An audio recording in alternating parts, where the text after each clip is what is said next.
Bem-vindos de volta ao Mergulhando na Reforma Íntima. Prontos para mais um mergulho. Hoje a gente vai se aprofundar num capítulo que, olha, me deixou bastante pensativo. É o capítulo 16, Lições Preciosas com o Dr. Inácio. Ah, esse capítulo é cheio de nuances, né? Demais. E já começa com uma cena, imagina só. Carnaval no Brasil, um hospital espiritual lotado, uma atmosfera densa. E nosso narrador chegando na ala do Dr. Inácio Ferreira, que está simplesmente transbordando de médiuns. Nossa, que contraste, né? Carnaval e um hospital espiritual. É, a dualidade da vida já se mostrando logo de cara, e o capítulo já apresenta dois personagens importantes. O Júlio, um médium recém-falecido, ainda apegado aos prazeres da vida, sabe? Entendi. E o Eusébio, o paciente que está se recuperando, mas bem lentamente. E aí entra o Dr. Inácio com um método de cura, digamos, um tanto quanto peculiar. Ele usa incorporação temporária entre médios e pacientes. Incorporação temporária, como isso funciona? Então, ele usa a energia vital dos médiuns para aliviar o sofrimento espiritual dos pacientes, tipo o Eusébio. Interessante. É como se fosse um empréstimo de energia. Isso. Mas o Dr. Inácio deixa claro? Esse método é um remédio temporário, principalmente para espíritos que ainda estão apegados às sensações físicas. Faz sentido, mas deve ser um processo delicado, né? Com certeza. Tanto que ele enfatiza a importância de escolher os médiuns e os pacientes com muito cuidado para evitar qualquer consequência negativa. Mexer com energias exige responsabilidade, né? Sem dúvida. Aliás, a mediunidade em si é um dos pontos fortes do capítulo, né? O Dr. Inácio defende o papel crucial dos médiuns, essa ponte com os espíritos que estão sofrendo. Uma ponte, gostei da analogia. Ele critica a ideia de que o plano espiritual pode resolver tudo sozinho, sem a participação humana.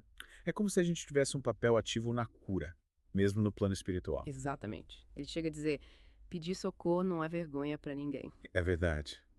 Muitas vezes, no plano espiritual, a gente também precisa de ajuda, de apoio. E de alguém para te dar um bom conselho, né? Mas olha, o Dr. Inácio não romantiza a mediunidade, não. Ele deixa claro que o médium precisa ter uma vida disciplinada. Disciplinada por quê? Para evitar se conectar com espíritos indesejados, né? Ele faz até uma comparação com o vampirismo, mostrando como essa transferência de energia é algo bem sério. Uma comparação forte, né? Pra gente entender a seriedade do processo.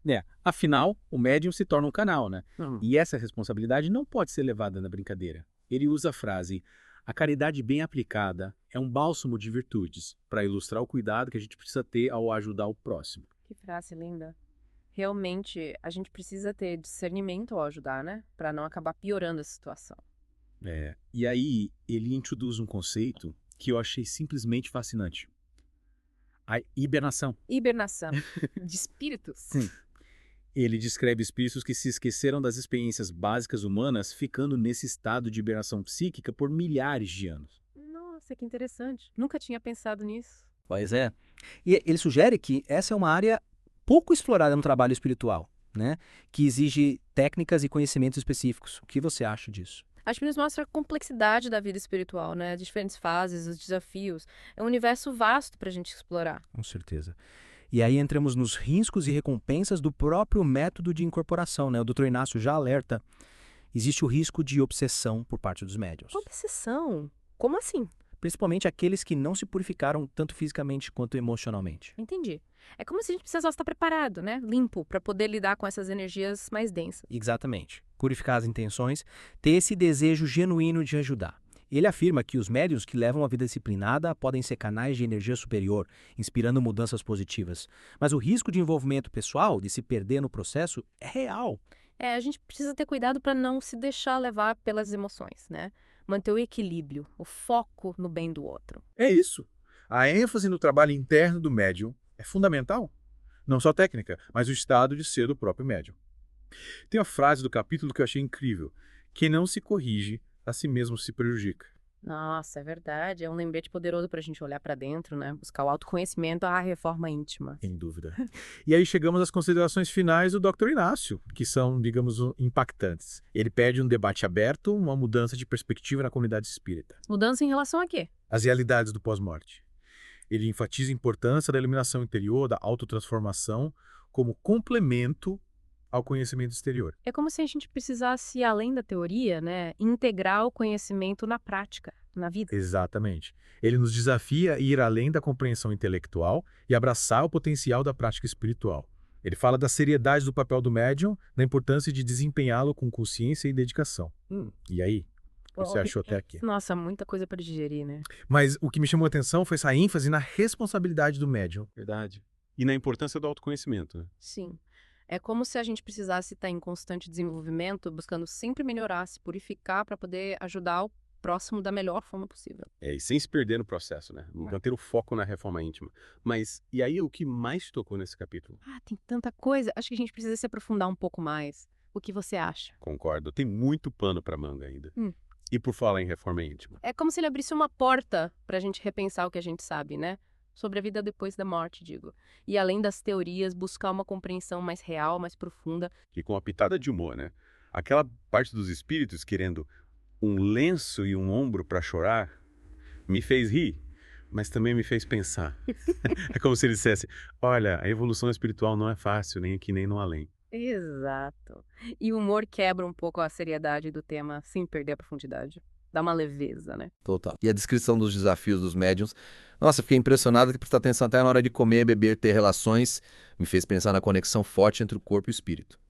Ele quebra aquela ideia de que o desenvolvimento espiritual acontece separado da vida material, né? Tipo, cada ação, cada pensamento, tudo reverbera no nosso ser e impacta a nossa capacidade de ser um instrumento de cura. E aquela parte em que ele fala da importância de sentir a necessidade de mudança, me tocou muito. Saber o que é certo não basta, a transformação tem que vir de dentro, né? É a diferença entre seguir um caminho por obrigação e trilhá-lo por vontade própria, né? E aí ele solta essa. A raiz de todos os vícios é o egoísmo. O que você acha?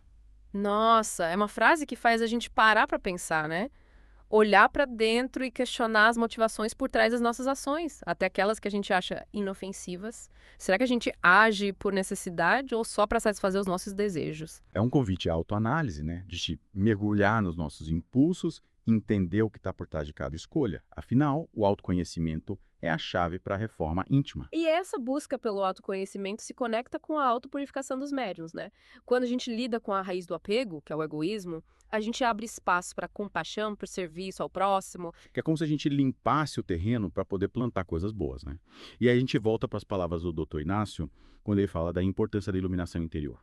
Não basta só ter o conhecimento, a gente precisa vivenciá-lo, deixar ele nos transformar. Ele faz um contraste, né? Entre ser iluminado por fora, continua mesmo por dentro. É a diferença entre falar e fazer, teoria e prática. Conhecimento sem transformação não adianta muito, né?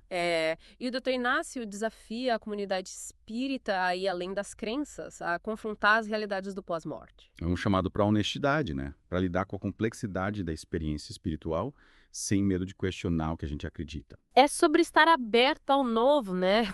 Questionar as crenças, mesmo que seja desconfortável. É sobre abraçar a jornada espiritual, com tudo que ela tem de complexo, de paradoxal, de desafiador. É sobre reconhecer que a gente está sempre aprendendo, evoluindo. E que essa evolução exige humildade. Né? Reconhecer que a gente não sabe tudo. As palavras do Dr. Inácio capturam a essência da reforma íntima, essa busca por sermos melhores a cada dia. Não é sobre perfeição, é sobre a jornada. E sobre compromisso com a transformação interior. E você? O que te chamou mais atenção até agora? O que te fez pensar sobre suas próprias crenças? O que mais me marcou foi a interconexão de tudo. Nossas ações, pensamentos, emoções. Tudo impacta não só a gente, mas o próximo também. É como se a gente fizesse parte de um todo. O Dr. Inácio reforça isso o tempo todo, né? E a importância do diálogo, da troca para a gente evoluir juntos. Exato. E esse chamado ao diálogo aberto na comunidade espírita é muito importante. É sinal de que tem espaço para crescer, para acolher novas ideias, novas compreensões. Que bom. Mas e como a gente aplica esses ensinamentos na nossa vida? Como cultivar essa tal iluminação interior? Começa pela autoconsciência, né? Prestando atenção nos nossos pensamentos, sentimentos, entendendo o que motiva nossas ações e aí escolher agir com compaixão, generosidade. É sobre ser um canal de energia positiva, né? Pra gente e pro mundo. É sobre abraçar a jornada, com tudo que ela tem de bom e de desafiador.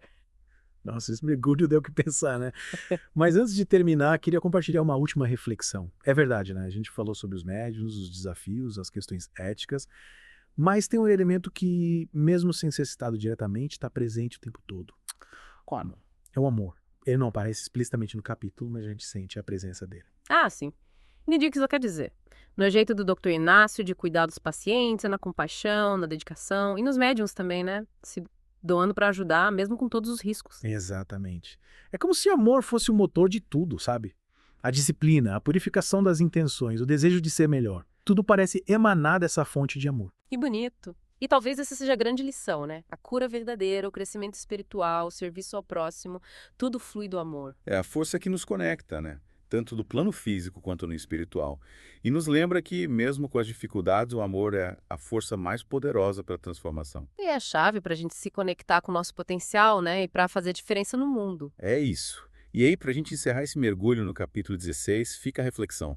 Qual o papel do amor na sua vida? Então a gente pode cultivar o amor mais plenamente. Deixar ele guiar nossas ações, nossas escolhas. Perguntas para a gente levar para a vida, né? Enquanto a gente segue nessa jornada de autoconhecimento, agradecemos por terem mergulhado com a gente. E até a próxima, continuem buscando, questionando e, claro, mamando.